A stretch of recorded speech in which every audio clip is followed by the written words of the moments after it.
Hello and welcome to Health Talk. I'm your host, Angela Baracco Eddy. With me tonight is Dr. Roger Orth. He is a board-certified gastroenterologist with the Gastrology and Associates of Pensacola. And we have a very special guest this evening, Ms. Marguerite Orth as well. She is here as a special guest, Dr. Orth's mother. Tonight's topic will be featuring her a little bit. We're going to be talking about aging gracefully, and as you can see, she has done a fantastic job of doing that. So tonight we're going to be talking about a lot of different things. We'll be going, I'm sure we'll be talking about diet, exercise, all different kinds of things. Dr. Orth is going to be steering us throughout the conversation, I am sure, but if you have any questions or comments, we would love to get your questions on the air. If you have something about the aging process, we would love to talk with you, especially if it's relating to gastroenterology or your insides. We would love to talk with you about any of those concerns or questions that you may have. Throughout the program, they will have the number on the screen. It's a new number, so if you are used to an older number for calling in, the number will be in the corner of the screen throughout the live program, but it is 1-850-972-2642. And I apologize that I'm having to look down at it, but since it is a new number, I don't have that one quite yet memorized. But it is, again, 850-972-2642. It should be on the screen throughout the program. We would love to hear from you this evening. So, Dr. Orth, we'll get started with you. It's great to see you, and we love having your lovely mother with us. Well, thank you, Angela. Thank you. And thanks, Mom, for coming on the show with us. I thought, having been in practice now for 30-odd years here, and realizing that on a day-to-day basis I interface with quite a few people that are in my mom's status of being somewhat older, that it would be good to bring a real person here. I have brought props over the years. I've brought scientists. I've brought my office managers. I think you've been demoted to a prop for this evening. But tonight's prop will be my mother. And it's pretty special to me that my mother will have her 91st birthday this month. It's amazing. 91. 91 years old. And she lives 91 alone. years young. And she lives up in Chicago area. My sister lives up there. And my brother lives down here. She's making a visit to see my brother and I and someone named Irma. And so we had a close interface. I was so lucky. I just came at the right time. Oh, yeah. And actually, I thought since she's here, instead of doing one of those prep shows where I tell you more about colonoscopy than you really want to know, I would talk to you about people who get a colon, and sometimes they might get older than they should get to get a colon. And so we make decisions, but also about growing older. How do you make a decision that you really want to grow older? And I'm just going to tell you that some of this is predicated on the loss of my dad, who is very special. Special is our family unit, but when my dad passed, and he'd had a somewhat prolonged health issue, but when he passed about 8 or 9 years ago, I watched my mom basically reinvent herself. And I'm here to talk to you a little bit about making sure you reinvent yourselves. I meet people every day, some of whom do reinvent themselves, and some of them become part of a service and they're gone. And I've seen lots of it, but losing Dad was very important to me and to the family. But Mom has become independent. She lives up there alone. She drives. She just retook her driver's license. How's it going up there, Mom? Well, it's a little different than here, as you well know.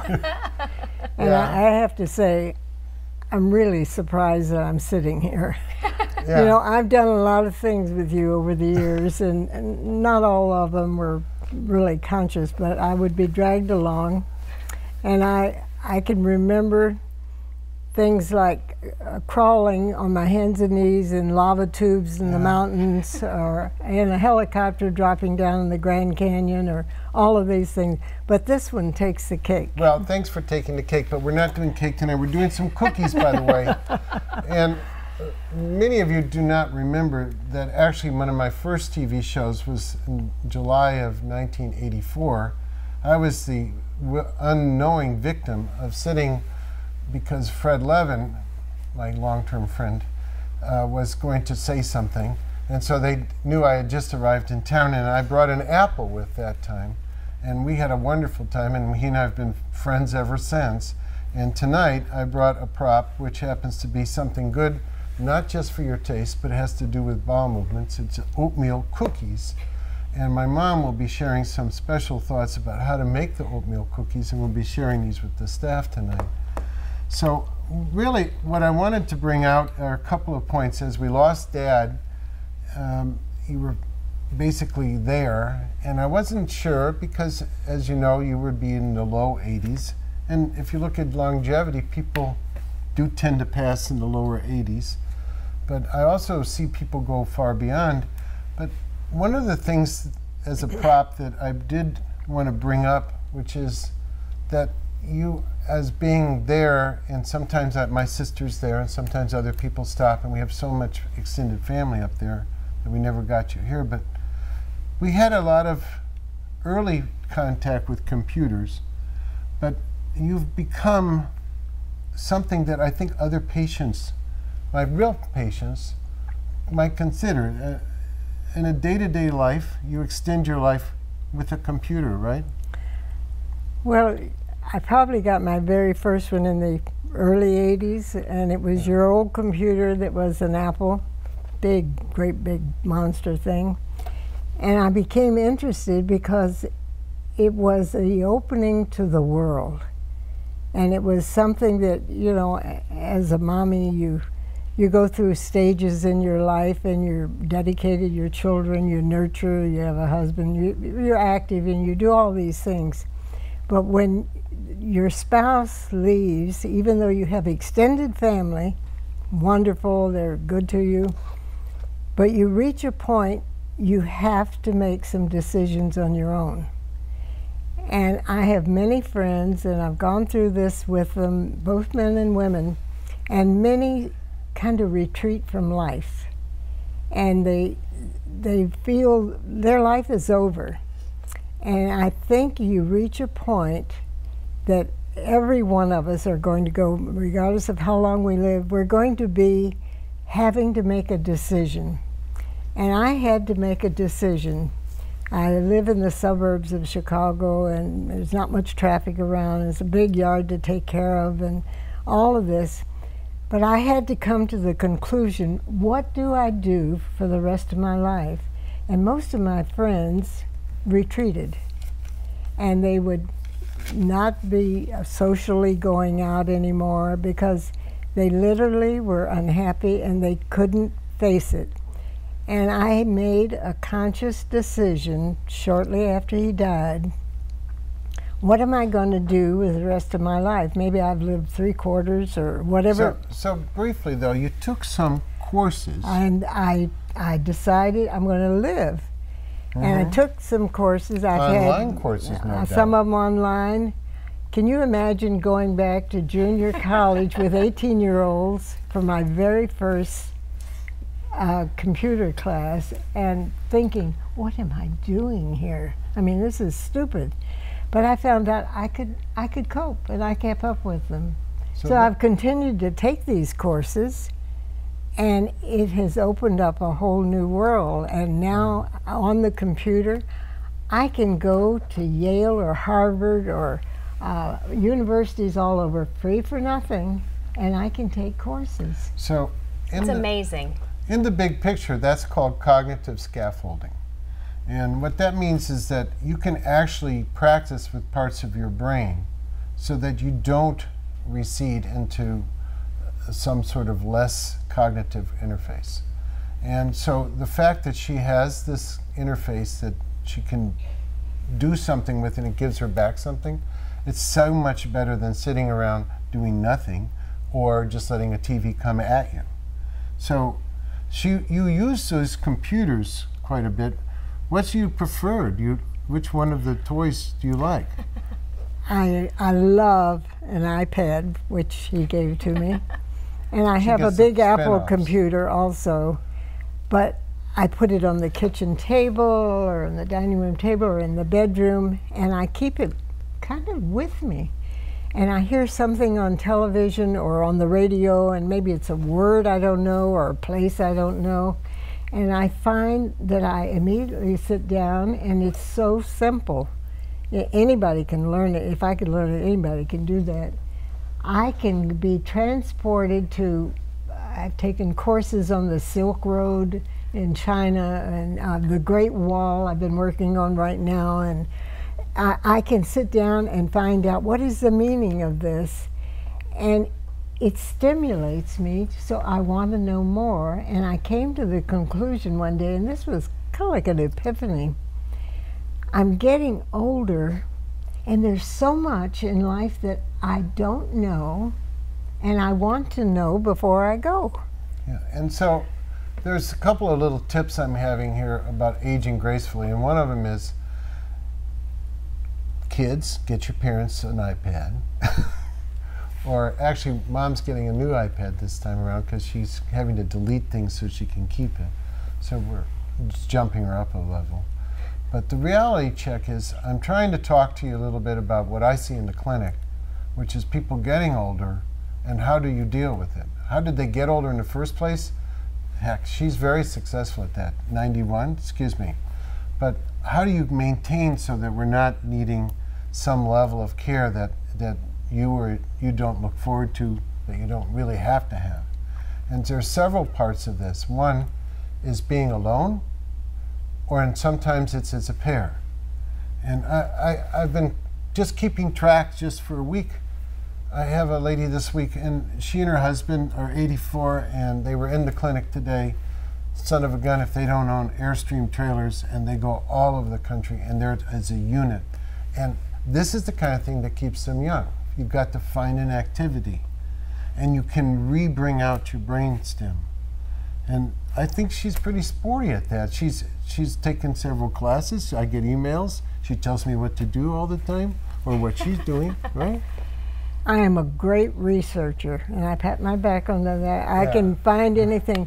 I know nothing about the other side of the computer. I'm not interested in that. Right.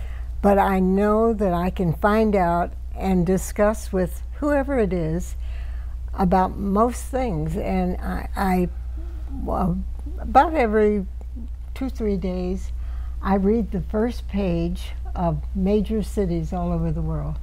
And you can find out politically or what is happening there in 3 or 4 minutes. And it's the kind of thing that I have to believe everybody, when they get to a certain age or you're alone, need to find something. Maybe you're knitting something as special, or you're growing a certain flower, but there has to be a focus. And I feel when I wake up every morning, before I'm out of bed, I always say to myself, well, what am I going to do today? I make plans. I never finish the day and I've accomplished everything, but I've had a focus. And life is exciting, I have found out. When you're so busy and you're having small children and all that, and you don't have time, I mean, just a nap would probably be good. That would be wonderful. But it's the kind of thing that when you are finally alone, you've got to have something as an incentive. You know, there's no longer, we have a long banquet size table, big family dinners, I cook, I bake, I do all of that. But there's no incentive to really do. I've learned soft-boiled eggs are okay, and you know, and I do cook occasionally, but I come down here and I bake. Right, but that's another thing. Let's just go back to the diet. It's interesting. Another thing I noticed over the years, and I've given talks here on the TV and other places about this, but the diet of America is really part of the biggest issue we have. And those who want to look at some of our old shows, you can see them on our old sites, but a lot of the healthcare costs have to do with the American diet, which is really a travesty of what's evolving.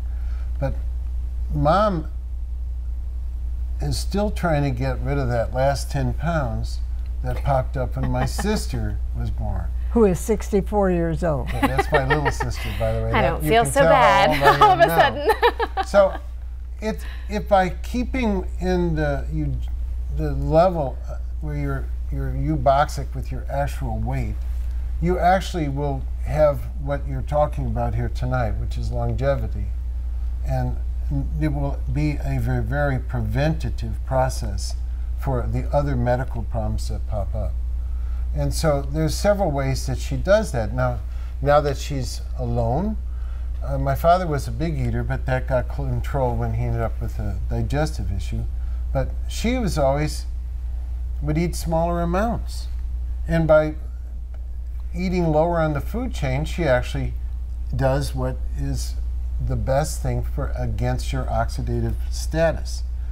The biggest problem we have in diet for people is the oxidative status, that we overdo certain things. And remember, it's do as I say, not as I do. But she did what she did, and she's 91. She doesn't overeat. She eats low on the food chain, and a lot of times she forgets to eat. Now, some of us eat for habit. I don't usually forget. But when you eat, she might make things, but a lot of times you have to call her up and say, well, what are you eating tonight, Mom? So she doesn't overdo the cooking. She might cook for others, because in our family, at least, eating is very important, but it's a social milieu. But it isn't necessarily important, but to maintain, this is something I notice in our clinic. You know, the obesity issue, and since I went into practice, has gone in 30 years from, isn't that interesting, that child is overweight, how sad, or what could they not feed him, to the bulk of children end up with problems. And how many times have I had a discourse here about the different people with issues? In fact, I think I mentioned on one of the shows about a child we had recently who's 16 or 17, and I diagnosed cirrhosis from obesity. And this is such a common problem. But I try to get people back into equilibrium talking to them, and that's how she's doing it. Now, I'm going to have to interrupt you for just a minute. I'm so sorry. It is time for us to take our first break. It's going very quickly. We have an awful lot that we want to continue talking about, and we will do that when we come right back with more Health Talk.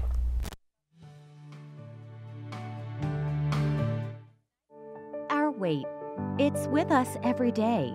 It's not that we don't try to say goodbye to our excess weight. We do.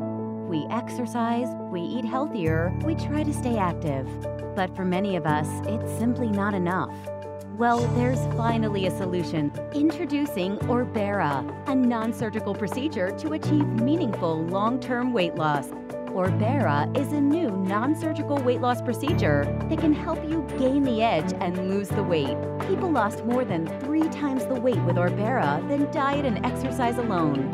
Orbera gives you that edge you need to lose the weight and power a more confident, healthier lifestyle. Orbera is not for those who are pregnant or breastfeeding, have autoimmune or organ disease. Heartburn, stomach discomfort, abdominal pain, and bowel obstruction are rare. Other adverse events include nausea and vomiting. Find out more and see if Orbera is right for you. Has anyone ever said, you're the picture of health? You look healthy, you feel fine, but that may not be the full picture. Colorectal cancer is the second leading cancer killer of men and women over 50. It doesn't always cause symptoms, but it can be prevented. Screening can find precancerous polyps so they can be removed before they turn into cancer. Get screened. Make sure you are the picture of health. Hello and welcome back to Health Talk. I'm your host, Angela Eddy. With me tonight is Dr. Roger Orth, and we have a very special guest with us this evening, Mrs. Marguerite Orth, Dr. Orth's mother. She is visiting from outside of Chicago, and she's here for a little while, and we are lucky enough to have her on the program with us this evening. If you have any questions or comments about aging gracefully, which is tonight's topic, we would love to get you on the air. Or if you have a question that you would like to ask but you don't necessarily want to ask it on the air, the ones who are answering the phone would be happy to take your question and bring it to us during one of the breaks. That's something somewhat new that we've been doing for the last few shows. So if you do have a question that you would like to ask but not necessarily on the air, still give us a call. We would love to hear from you, and we will try and get that question to us and answered after our next break. The number is on the screen throughout the program. It's a new number. It's 1-850 or 850-972-2642. That is the new call-in number We are live this evening. If you see the little red numbers up in the corner of the screen, that is what lets you know that we are live, and we would love to take your call. Before the last break, we were talking about the problem of obesity that there is here in America, specifically in the Western countries. It seems like there's more of a problem than some of the other countries.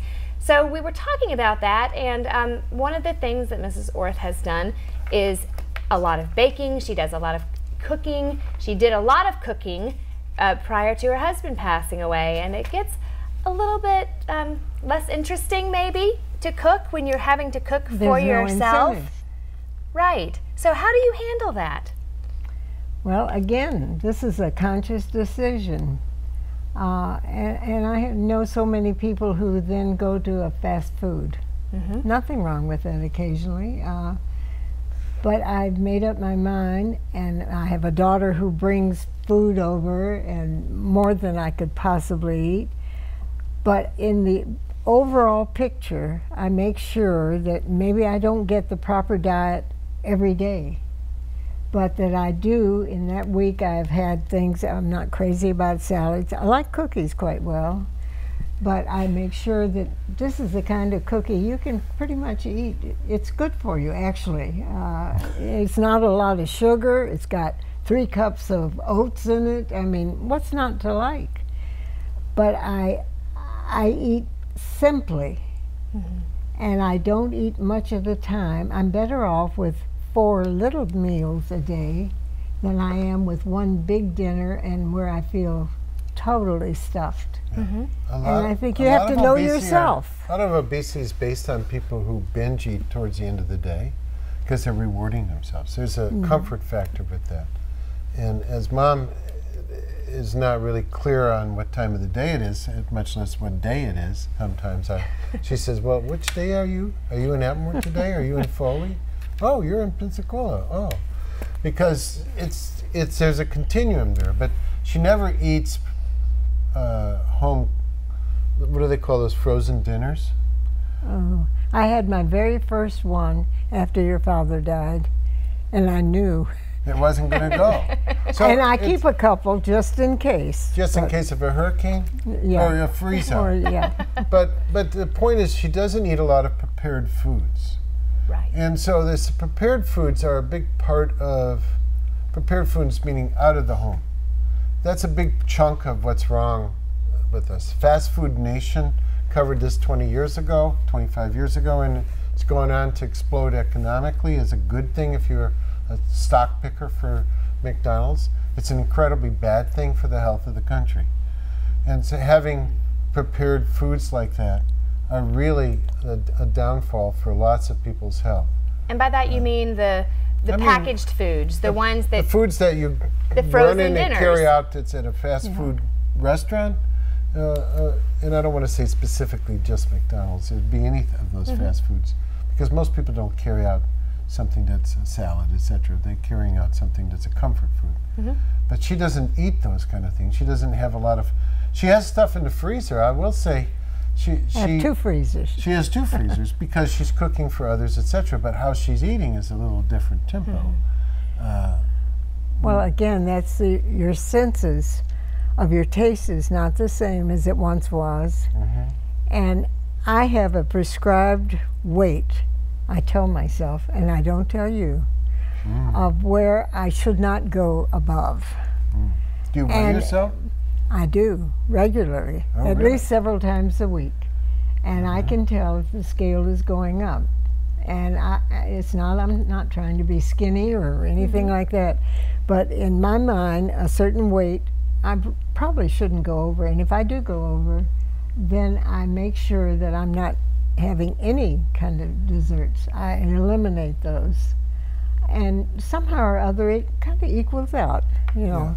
Prolonged fasting or minimizing overeating is actually one of the ways to have good longevity. If you want to see an animal that will survive longer, it's those that you give prolonged fasting. Now, we as humans in America, it's hard to fast till the next snack, much less the next meal. But when she's living alone like this, and at times, my sister's an excellent cook, and by the way, the food she brings over is often cooked. food. Because my sister teaches cooking. But in reality, it's not something that's prepared from the Hardee's or something.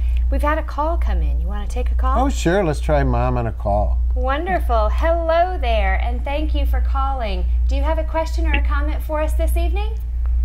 Yes, I do. Thanks so much for enjoying the show. And, you know, one of the things I've noticed about people as they age is they start to get sick with certain type of illnesses and things like that.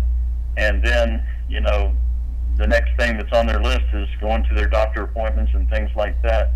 I was wondering if she's been able to really practice preventive medicine and stay away from major diseases and really kind of follow, you know, that she gets the test when she needs them and that type of thing.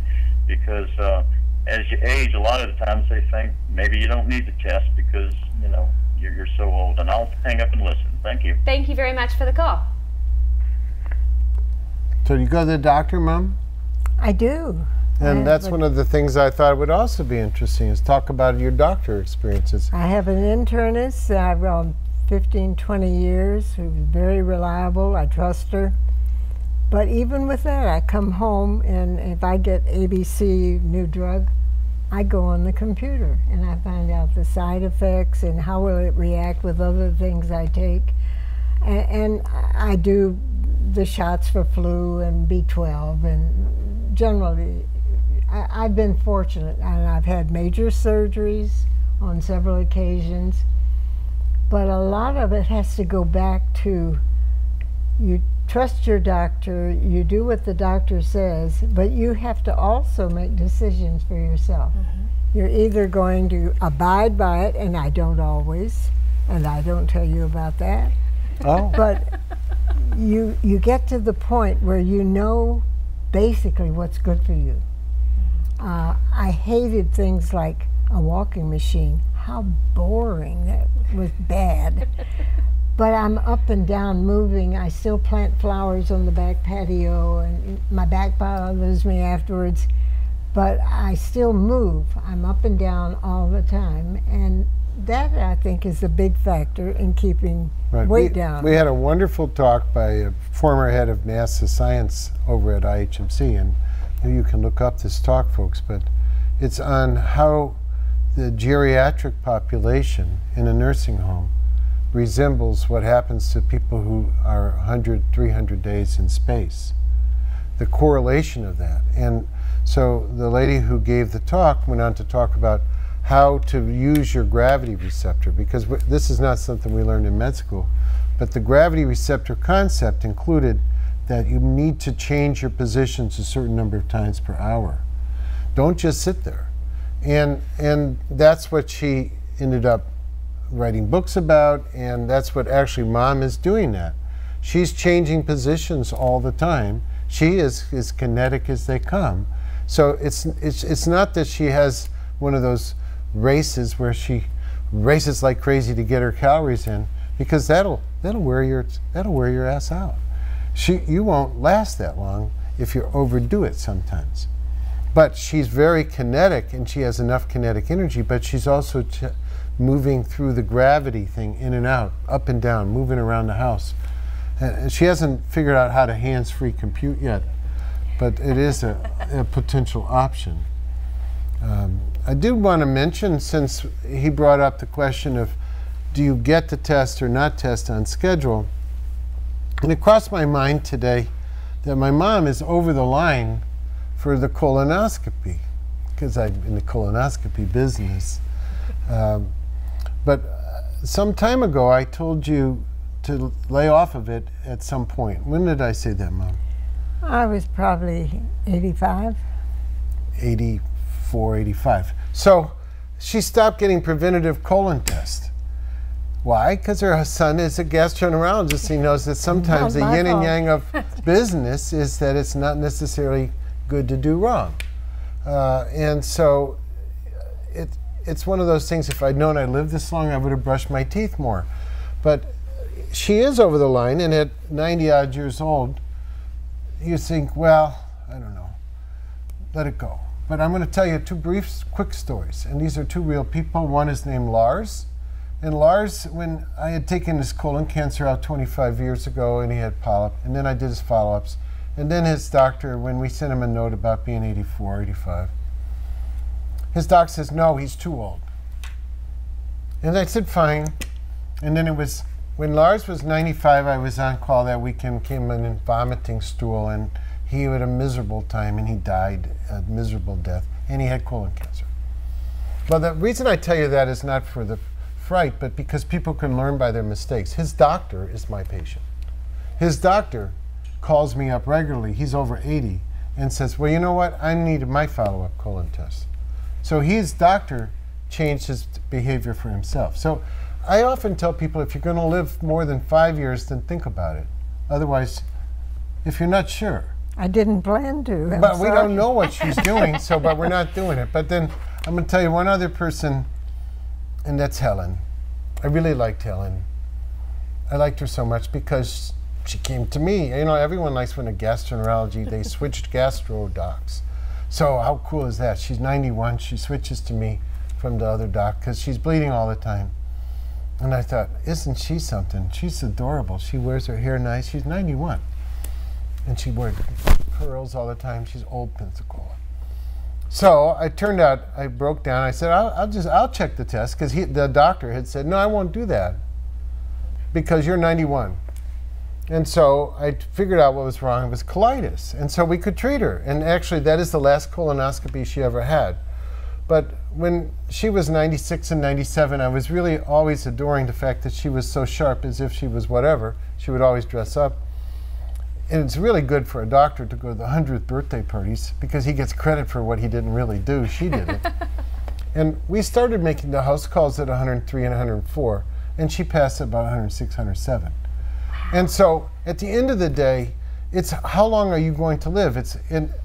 Should I spend all the money I ever saved because I'm going to be gone? Well, you better keep a little bit, because you might live longer, especially if you listen to this talk.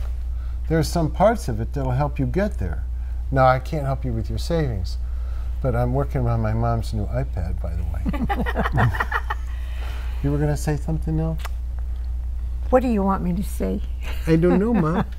I'm just trying I want to tell you, for anybody that is listening to this, this is totally unrehearsed. As you can Do you see. see Mom says, what are we going to talk about? Where's my script? This will be just like me calling you on my cell phone, and she just talks to me about this or that. But I am going to tell you the story about diverticulate and how people can learn something. Now, I was a young doctor, and of course I had worked my way up the food chain, and I got my first job, which was in Pensacola, Florida, at 32. I'd been in school ever since I was 5. So I move here, and it takes a while, and I'm getting the hang of this. And my mom has always been my cheerleader. So I was about 6 years into it, 7 years into it, and I said, Mom, you really ought to have a colon test. Well, she's so pushy. But I'm pushy too. So finally she says, okay, but you do it. Well, at the end of the day, I said, no, Mom, I should not be doing it. Well, I'm not doing one then. And anyway, she's always had me wrapped around her finger. So I said, well, what the heck? I'll do this. What's the big deal? This will be a screening colon. I found out that my mother is filled with diverticulate. That's this lady right here. And I couldn't do it. And you know why?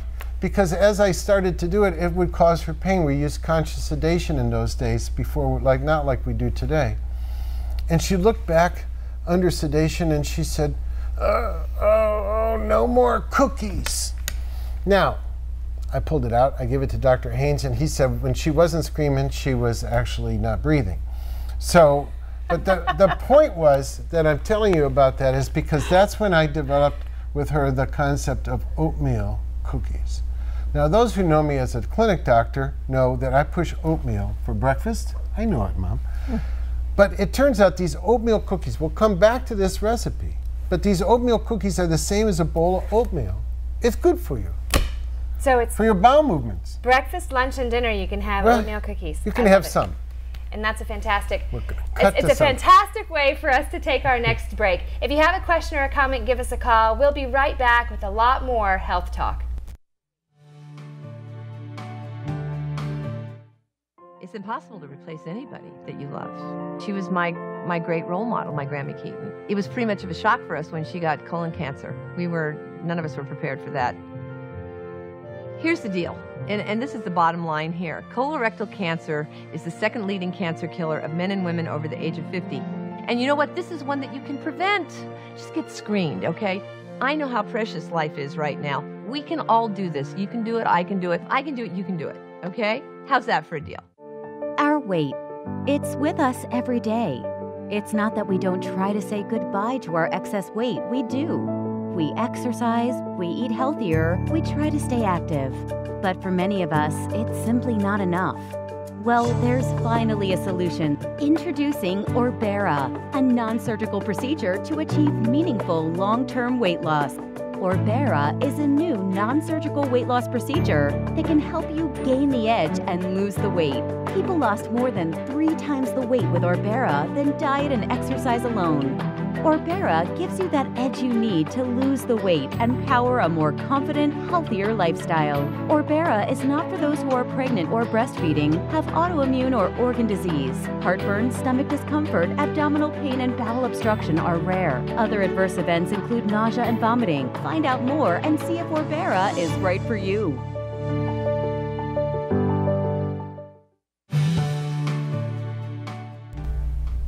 Hello and welcome back to Health Talk. I'm your host, Angela Eddy. With me tonight is Dr. Roger Orth. He is a board-certified gastroenterologist with the Gastroenterology Associates of Pensacola.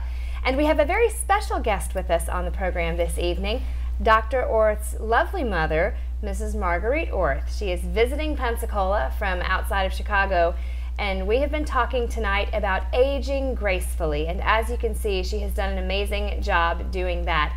Almost 91 years old, and she is beautiful and spunky as ever. So we've been having a great time with her, and before the break we were talking about her oatmeal cookies, and Dr. Orth was saying it's basically like having a bowl of oatmeal.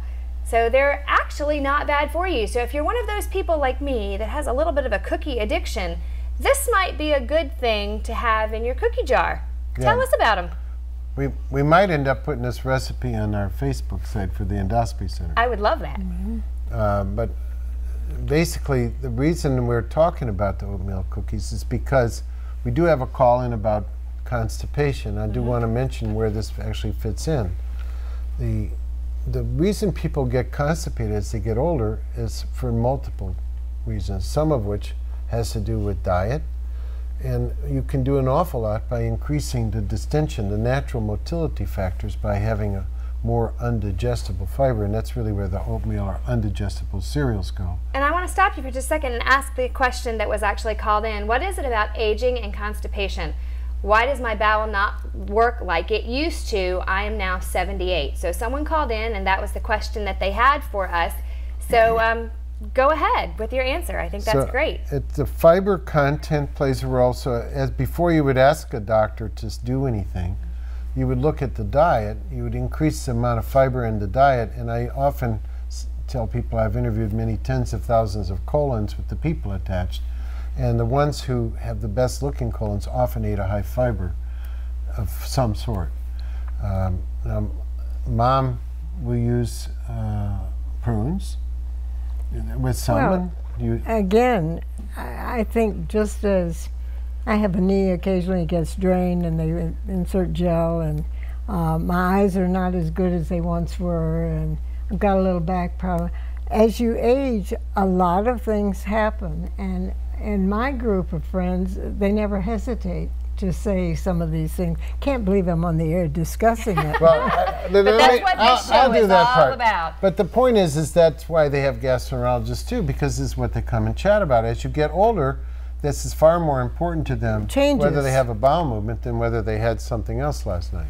So we end up with, this is part of the aging process, and you can go as a systems review. In digestion, the colon function becomes off. And parts of that's a motility issue. Parts of that's because people take other medicines. There's an awful lot of medicines that affect your bowels.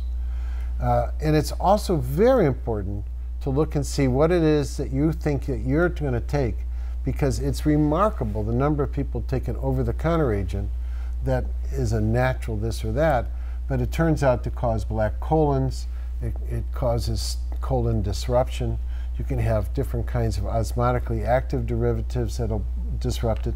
So first and foremost, you want to restart your engine by always eat a high fiber. And I always say, well, the breakfast is the one meal you really do control, especially if you do leave the house. Yeah. What do you eat? Oatmeal? I have a bowl of oatmeal every morning, and at one time I've tried like the over-the-counter, stool softeners, and I can't believe I'm discussing this, but I went back to the old days of my parents, of what they did, and they kept prunes, and my mother used to cook them, and I don't do that. But I have found a bowl of oatmeal and 4 or 5 prunes, or whatever you require.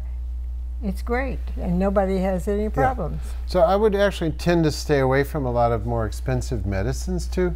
And though your Medicare bill or your insurance will cover certain drugs, there's no reason to take a lot of drugs, but people sometimes don't realize the overlap of medicines. And though this gentleman's 78 who called in, I will tell you it's an incredibly common problem, and I will again reference a prior show that is well worth watching, which had to do with our problems of narcotics in this country, opioids, legal opioids and illegal opioids.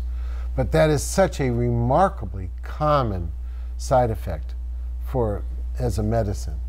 And so you have to really carefully look at what are you putting in there if it's not working.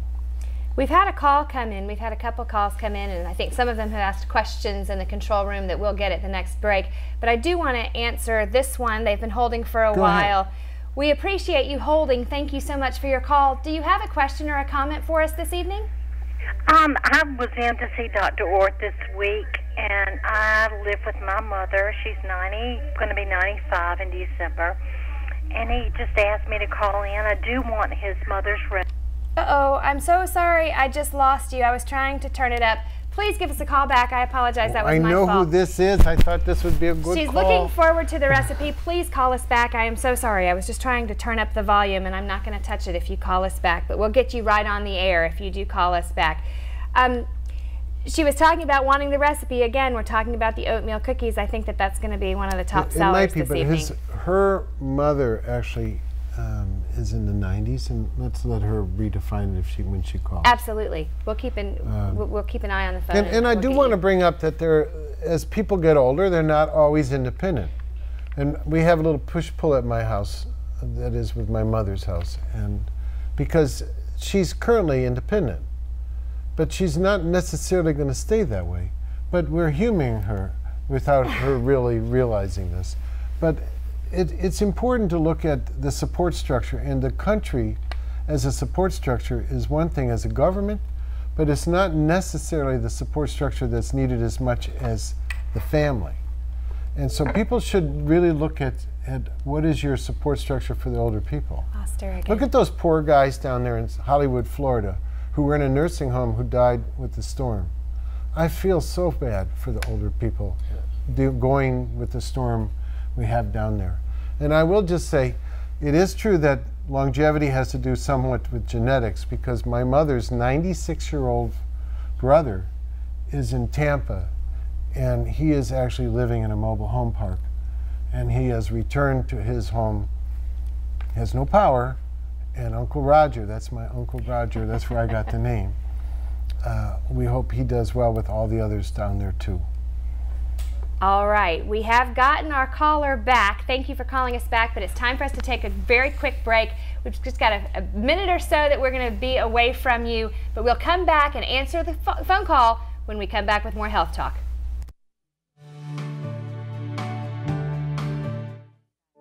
Our weight, it's with us every day. It's not that we don't try to say goodbye to our excess weight. We do.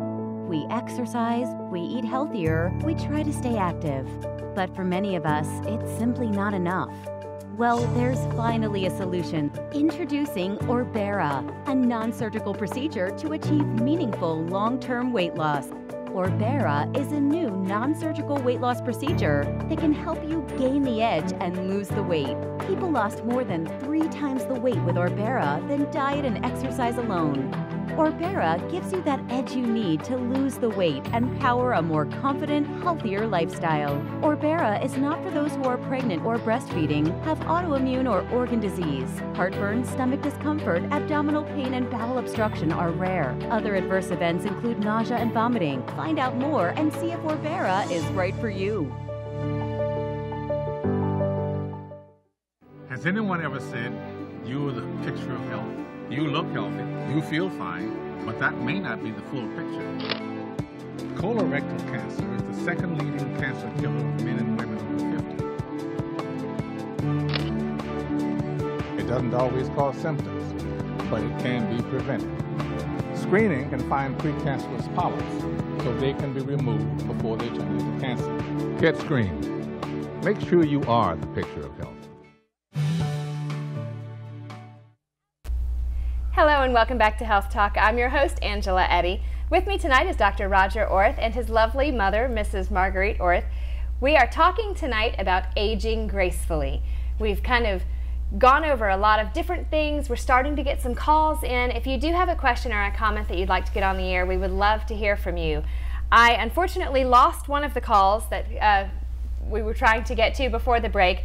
She's been lovely enough to call back, so I'm going to try and get to the right person. So if this is you, thank you. If not, just keep holding and I'll get to you eventually. Hello, this is Angela. We are back on the air. Do you have a question or a comment for us this evening? Hold on just a moment. If you turn your TV down, that'll make it a little bit easier.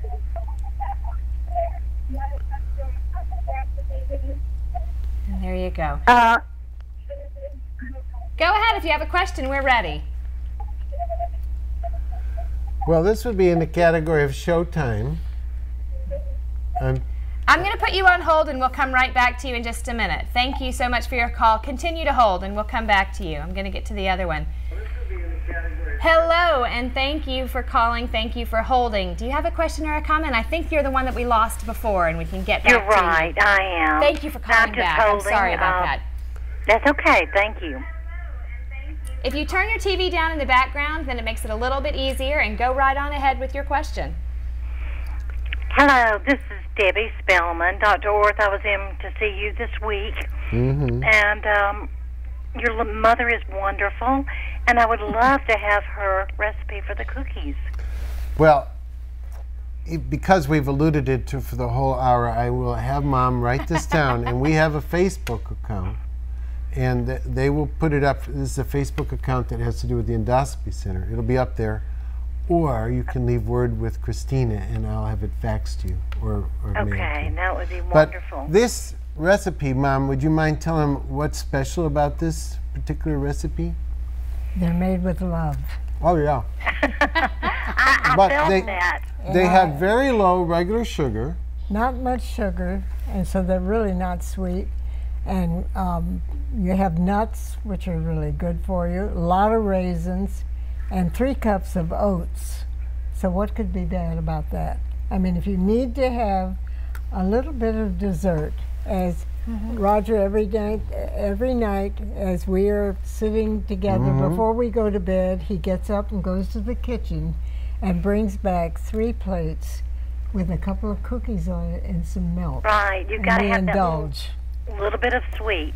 And it's not that sweet, but I will tell you, as I'm getting older too, that these cookies, I will attribute it to why first thing in the morning, I don't have to worry about what happens the rest of the day. So let's just say that they're working for me. That's good. And it's always said when I run out of Mom's cookies. Well, it sounds like she's got you stocked up for the rest of the time. That's when I ship them back down. 20 dozen or something of these cookies that you've made. Yeah. Thank you so much for your call. When you called earlier, you mentioned that you have a mother who's in her 90s as well?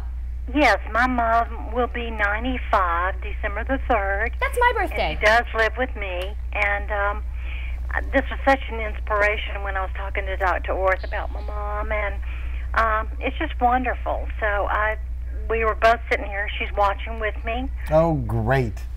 And this is one of the reasons Mom's here tonight. Is because all day long I meet people like yourself who are helping with their parent in one way or another. And I will say I helped to a degree but my sister is unbelievable. If it weren't for her, for sure I would have her trapped. But in reality, you set up a network, and the network is your family. Right. And that's what will carry you. Mm-hmm. And I would tell you that you're well congratulated, and your mother deserves to be taken good care of by somebody who really loves him like yourself. And I would say hello to both of you. Well, thank you so much. Mama just said she thinks you're amazing. So. I want you to play iPad with her too. Yes, that's right. And let's see. Are we back there? I'm not sure what we're doing. We're all over the place with buttons and things and people on hold. Well, I'm going to just... Yeah, we got something? No. Well, thank you for your call. I think I lost you again. That's my fault. I'm so sorry. I'm still learning this new phone system. But we sure appreciate your call, and congratulations to your mother, and I hope she has a wonderful birthday in December. I tell you, it's inspiring to hear the stories from the women who have aged so gracefully, that are doing so well, eating healthy, staying active, doing some things like that to help that process along. I am going to mention another patient I saw on Monday, and he's 89. And he's independent, looks pretty spry, but he hadn't felt quite right. So they'd sent him over, and I did an upper and colon, and it turned out that was okay. And at the end of the day, it turned out I said, well, I better check something else. So I checked his liver, and he didn't know it, but he had tumor in his liver. And the striking part about that is there's a time in life for life, and there's a time to let you go. Absolutely. And Mom and I have discussed that, and though I won't tell you about the pillow talk, which means I'm supposed to put a pillow there. But in reality, there's a time for you to live, and there's a time to pass. And it's in the Bible, and it's in a lot of other places too.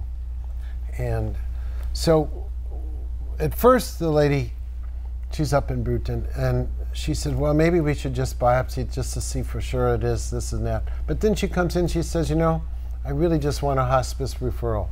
And there's such potency in learning to deal with your own problem. And my wife's mother, who was the same within 1 month of this lovely lady, cut to her. So in the same month, but when she finally went to hospice because she had had a medical problem of breast cancer, it was such a giving. So there's a change and transition in life, and what I'm talking about is aging gracefully and knowing when your time. And there is a time, right, Mom? Absolutely. And right now I can say 91, bring it on. But you know, tomorrow all of this can change for every single person. And it makes you realize that someone may have to make decisions for you. Trust my family. Right now I'm capable. And it's just like driving. I just passed the test. Illinois says once a year you have to pass it. But my family will tell me, you're really not a good driver anymore. And I will listen to them because I would not know. I think I'm a good driver, and those that drive with me say it's okay. But someday I might listen to you. Yeah, well, it turns that's out... a hard thing, too. That's part of the aging process, and losing some of that independence is hard. Well, there's a lot of different things that I can go through the whole litany of all the digestive, and we're also talking cognitive tonight. But as you lose certain features, like you might have a little hair loss or something, or the color change on the beard, but you recognize those things, and things change. But you should adapt to the change. And that's part of our talk tonight. You are not 20 years old anymore. How many times do I say that to someone? But you have to figure out how to work around that. And that's spending a little time learning about yourself. There's okay. And you can learn about yourself a lot cheaper if you get yourself an iPad than going to see the doctor. And especially, now my mom has a good relationship with her doctor, but if you listen to her, the doctor's spending more and more time on his iPad filling out the forms for the government. Now that was a whole nother lecture I was going to do with her tonight. And she has her own special way of spending it. Of course, some of that's my spend too, but she's the one who's consuming it. And so I think you'd have a lot less healthcare dollar if we spent more time talking to people about aging and how to spend the last dollars of your life, because it's time to have fun. It's time to be part of your family. We only have a couple minutes left. Mrs. Orth, what advice would you give to age gracefully? I think that every person is different. And I determined after my husband died, I'm going to become my own best friend. And I'm going to know what I want to do. I've gone through life where there was times where it was mommy, and then I went where it was mom, and then I went where it's mother, and now it's my time. And I'm going to do what I think is good for me. And I'm happy to live longer, or if I go, I go. Because everybody is going to come to that point, and you better get it in your head. What are you going to do? Wonderful. Wonderful advice. Anything, Dr. Orth, you'd like to add? Well, I'm going to close. We only have about a minute or so. I did the first feeding tubes in the state of Florida in 1984 using a peg. I'm not that proud of that because I've seen how it's been used. I went on a lecture tour in Cairo, Egypt, and what were they interested in is some of the lectures about the lasers and some of it about how do you do a feeding tube. But in that religion, they had never done one. I went to the Serengeti and saw the Maasai, and I asked to see some older people, and they told me there aren't a lot of older people or any older people because when they get sick, it's over. I think people need to talk about this. Absolutely. And this is what we don't do culturally. People won't let it go, but they don't want to live when they have it. And it's time for us to wrap up on that note. Thank you so much for joining us. Thank you both for being here. We will see you next time with more Health Talk.